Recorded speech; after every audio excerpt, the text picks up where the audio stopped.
Good morning, ladies and gentlemen, and thank you for being here today. I don't think any of the people on the podium need any introduction, but having said that, David has asked, and if when journalists ask questions, if they would identify themselves, then that would be very helpful to us. And I want to begin by thanking Keith and David and all of the groups and representatives who have come forward over the past week in asking that Dalton McGuinty keep his promise to allow full public debate and scrutiny on Bill 107. I am here today because I share this concern and call for full public consultation to resume. Human rights are far too important to be left to late-night procedural shenanigans and muzzling tactics, but that is exactly what we have witnessed and what we continue to witness today. This legislation that is now being rammed through the committee deals with some of the most fundamental rights of appeal for traditionally marginalized and disadvantaged groups in Ontario. Visible minorities, linguistic minorities, people with disabilities, just to name a few. As of right now, more than 200 people are still on the list to speak to this committee. These people, many of them hardworking advocates, took the Premier and the Attorney General's word, in good faith, when they promised that they would make sure everyone's views on this vital legislation was heard, to use the quote of the Attorney General, however long it takes. And now these people are being told that their views don't matter, that they should essentially keep quiet and take whatever they get. We believe, all of us, but I'll speak for myself, these people deserve to have a say.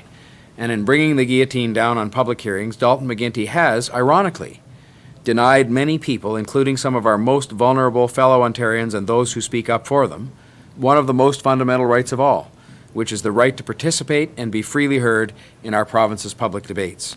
I believe that this is an abuse of parliamentary majority at its worst. They, meaning Mr. McGuinty and the Liberals, said it was wrong when they were in opposition, and especially on legislation like this, dealing with fundamental human rights, I see nothing which makes it right now. Dalton McGuinty was the one who came to Queen's Park promising change. What in fact has happened is that Queen's Park has changed Dalton McGuinty. This is human rights we're talking about here. Is there anywhere else where public input is more important? Is there anywhere else where Mr. McGuinty's crass political calculations would be more out of place? While I have concerns about the current package of legislation around areas such as accessibility to legal counsel, I do share in the general belief that an update of our human rights legislation is needed, and the status quo is subject to too much inefficiency and delay. But just as important as the substance of the legislation under consideration is that we must allow it to be subject to full public scrutiny and discussion and review. By clamping a muzzle over concerned Ontarians, Dalton McGuinty only increases the likelihood that this legislation will miss the mark. While disappointed with what has transpired, I am prepared to put partisanship aside, and once again today I reiterate an offer I have made earlier, a simple, straightforward compromise offer to the Premier, from the Leader of the Opposition, leader of one political party, to another. If you, sir, let the public hearings on Bill 107 continue, if you let Ontarians actually have their chance to participate and have their say, our PC caucus will agree with you to expedite the final votes on this legislation immediately upon the resumption of the spring sitting of the legislature. This should not be about politics. It should be about letting worried and well-meaning Ontarians be heard, especially by their government and by their legislators. It's about building better protection for our human rights, and you yourself respecting some of the most important human rights of all. And so once again, I say to Mr. McGuinty, please reconsider. Please keep your promise and don't shut down the committee hearings. Please consider the offer of compromise that I have made today. Let people be heard. Human rights are far more important, far too important for us to do anything else. David? Actually, I think Oh, sorry, Peter, apologies. very, very briefly, and I want folks to understand this very, very clearly. Christine Elliott, who's been the Conservative lead on this Justice Committee, not only with respect to this Bill 107, but also Bill 14 that preceded it, and this is why I mentioned Bill 14, has worked very, very hard to accommodate people who wanted to participate in the public hearing process. I've shared her zealousness to accommodate those people. The government had to make a choice about which bill it wanted to proceed with first, Bill 14 or Bill 107. Both of them were substantive bills. The government chose Bill 14, knowing full well that that meant that Bill 107 couldn't be commenced in terms of committee hearings until after the House had resumed in September. It was Ms. Elliott, as Conservative critic, and myself as NDP critic, who urged the government to commence the hearings as promptly as possible in November.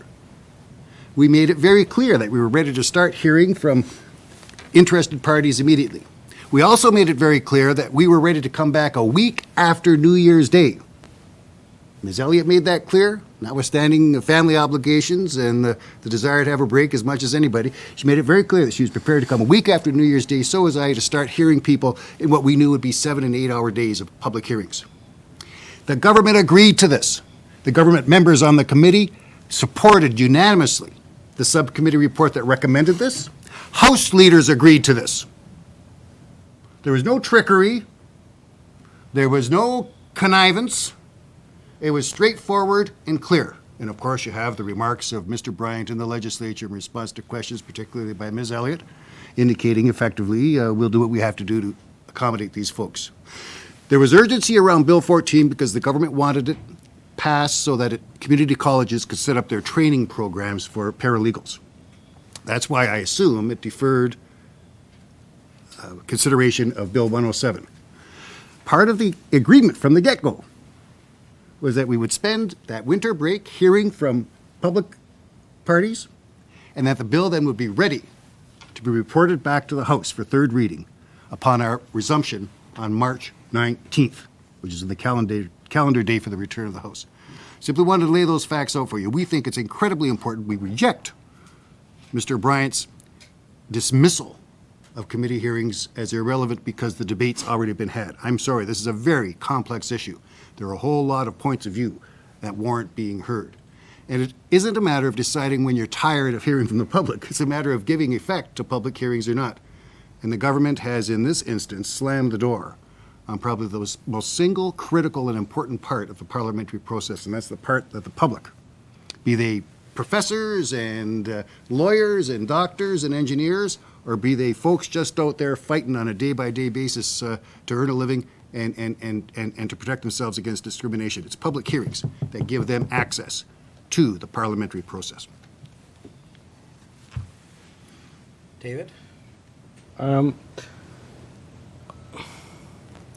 Last spring, when we were caught off guard by the government's announcement of its intentions to reform the human rights process on which it did not consult with the disability community and many others concerned, we were told that no consultation would be held in the spring because there would be a chance for input at the public hearings on this bill. We were told through the summer that those who didn't get reached at the public hearings in London would get a chance at the public hearings later this year. We were told by an all-party resolution in the Standing Committee that staff frontline workers from the Human Rights Commission would have their say at the Standing Committee so that we could learn from their experience on how to fix an admittedly underfunded and broken system. We were promised hearings. Hearings were promised. Hearings were advertised. Hearings were scheduled. And then hearings were canceled. This is really, really, really unfair. This is unfair to those who support the bill but haven't gotten a chance to speak, and to the many who oppose it. The government says we've had 200 days of debate. Go to the website, check out Hansard. We've had 200 days, but not a lot of debate. In fact, if you read that Hansard, you'll find lots of reiterations by the government of exactly what they were planning to do all along, and lots of calls for the government to open up the process and listen to other people. That's what we've had 200 days of. The government said during the debate over the McGuinty muzzle motion last Tuesday night, the government spokespeople said, "We've heard it all already." Well, I've got two answers.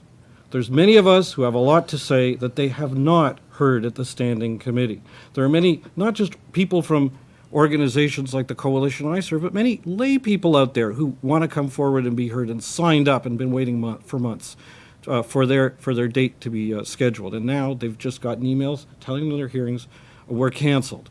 So they have not heard all of what people have to say. But just as important, They haven't listened to what people have had to say. Last summer, in 3 days of hearings, there were 39 presenters who presented on this bill. Fully 28 opposed the bill, opposed the direction, and proposed alternatives. Over 2-1 against. And the government's amendments announcement of 2 weeks disregards virtually everything that was said, except perhaps the most marginal points. There have been closure motions in this legislature before, but I'm not a scholar on legislative history, but I have never before heard of one used not only to muzzle politicians, but to muzzle members of the public. Not only to muzzle members of the public, but members of the public who'd already had their hearings scheduled. Usually, a closure motion comes along to close down, to say, okay, we're going to have hearings, and they're going to start so-and-so date, and here's how many dates there'll be. This is different. This is very different. This is a closure motion after hearings were scheduled to shut them down. And that's wrong. I just want to conclude by saying that for any party, whether in government or in opposition, they face any number of issues. They got to make a number of tough choices. Should we tough it out, or should we change our position, and how's this going to play, and so on. And some issues just wash away. This one won't.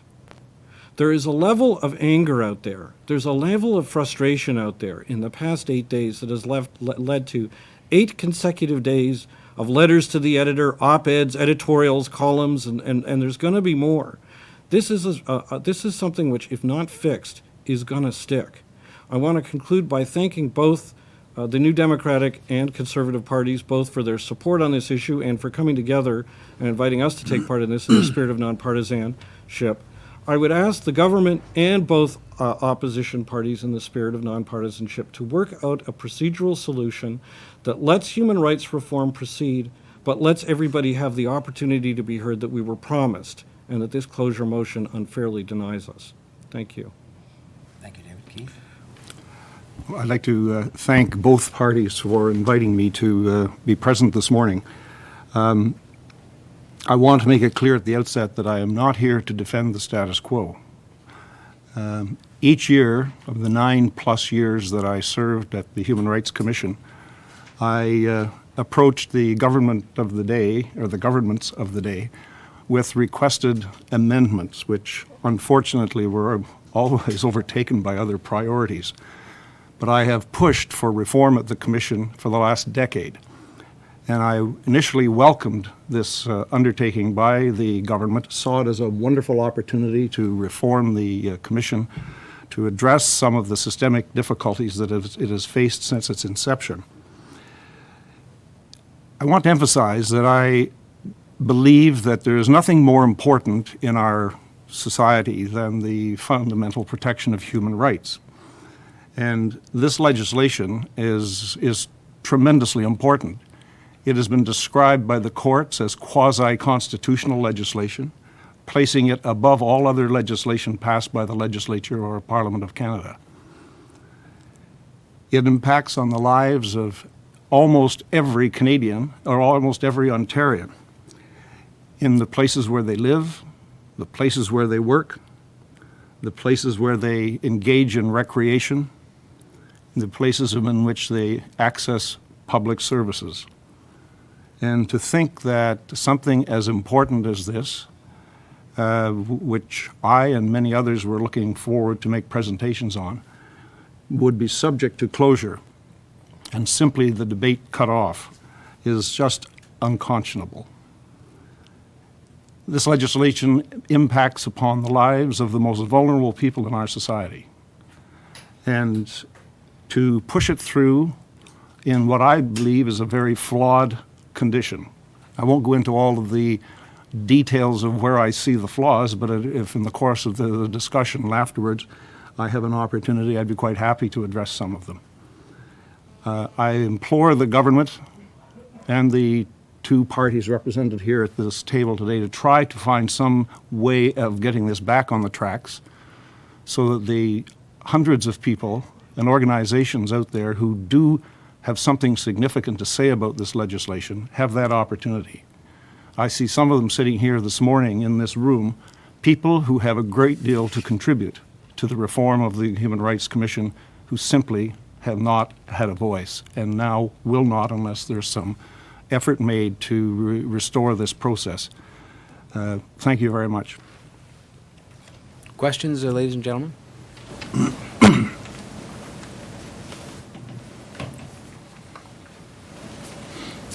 Going once?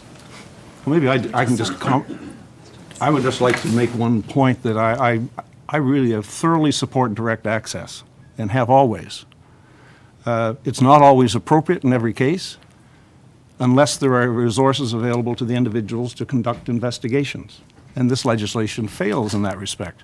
You can't expect a private individual, when the shift is taking place from public prosecution, if you wish, or public advancement of human rights, shifting that onus over to the private individuals and then giving them no resources to investigate. I mean, that just makes no sense whatsoever. In workplace infractions, you always have to have an investigation. I mean, there's always something to be dug out, and often a lot being hidden. And unless you have the power to investigate, the case goes nowhere. So, I mean, there are just some serious, serious flaws in the legislation that ought to be being addressed.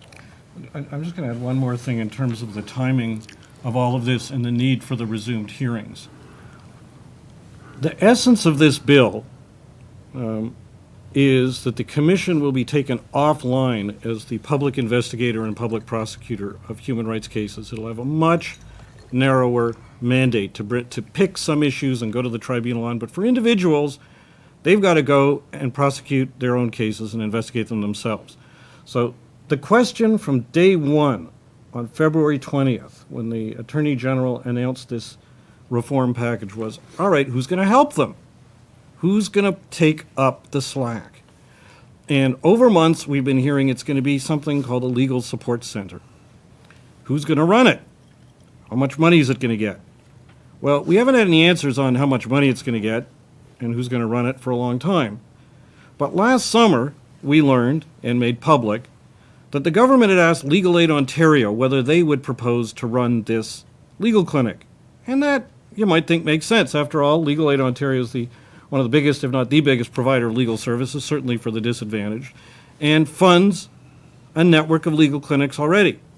Well, Legal Aid Ontario did a consultation, and I believe last week released information that we acquired to the effect that they've decided to turn down the government's request. They're not going to offer to run the legal clinic. So the government is back to square one. So what worse time could there be to cut off hearings than now? More important than ever, it's necessary for people to come forward and speak to the question, who's going to deliver the service? The government's made the grand promise of a free lawyer for every single human rights complainant, which is going to cost a fair chunk of change if they were to deliver on it.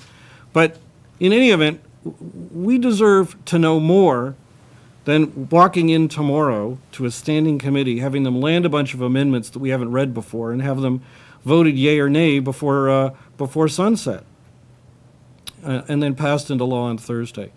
If it was bad enough for all the reasons we've said up till now, the fact that the government is back to square one on the fundamental question of who's going to pick up the slack for the very most central change in this bill